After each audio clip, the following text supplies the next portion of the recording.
ఋషికొండలో ఇల్లు కట్టుకున్నారు. వీళ్ళు బూడిదలో పోసిన పన్నీరు, అది బాధేస్తుంది. అంత విలాసవంతమైన భవనం, ఓకే వాళ్ళు అనుకున్నట్టుగా నేను వాళ్ళ ఆ వాదనకి నేను సరే అంటున్నాను, ఓకే మీరు అన్నట్టుగానే అది కూర్చోబెట్టి ఎవరైనా విఐపీస్ వస్తే ఉండటానికి అంత అవసరం ప్రస్తుతం. నాకే క్యాంప్ ఆఫీస్ ఇస్తే నన్ను అడుగుతా ఉన్నారు ఏం చేయమంటారు మరమ్మతులు అంటే ఏం చేయగలరు అలా ఉంచండి అన్నాను. కొత్త ఫర్నిచర్ నేను కొనకండి, నేను తెచ్చుకుంటాను అవసరమైతే. అలాగే మన సెక్రటేరియట్ నుంచి స్టాఫ్ వచ్చారు, మీకు ఈ మధ్యన అసెంబ్లీకి వచ్చారు కదా, మీకు జీతం ఈ 3-4 రోజులు కలిపి మీకు 35,000 వస్తుంది మీకు అని సంతకాలు పెట్టే మనస్కరించలే. నేనేమనుకున్నాను, జీతం తీసుకొని పని చేద్దాం అనుకుంటే యాక్చువల్లీ లోపలికి వెళ్ళి పంచాయతీ నిధులను చూస్తూ ఉంటే డబ్బులు లేవు. పంచాయతీ శాఖలు ఎన్ని వేల కోట్ల అప్పులు ఉన్నాయో తెలియట్లే.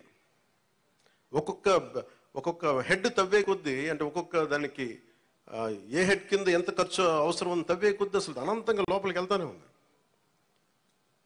మాకు ఒకటే అనిపించింది, ఇవన్నీ కరెక్ట్ చేయాలి. ఇవన్నీ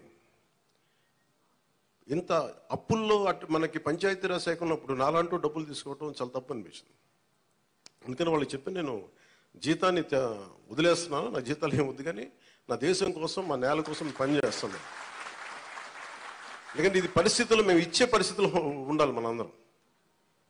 అలాగే ప్రతి గవర్నమెంట్ ఉద్యోగులకు సంబంధించి కానీ, పోలీస్ శాఖకు సంబంధించి కానీ, వాళ్ళు టీఏలు డిఏలు రిక్రూట్మెంట్ ఇవన్నీ చాలా కష్టసాధ్యమైన సమస్యలు. ఇవన్నీ చెయ్యాలి, యాక్చువల్ బాధ్యత ప్రభుత్వాలకి.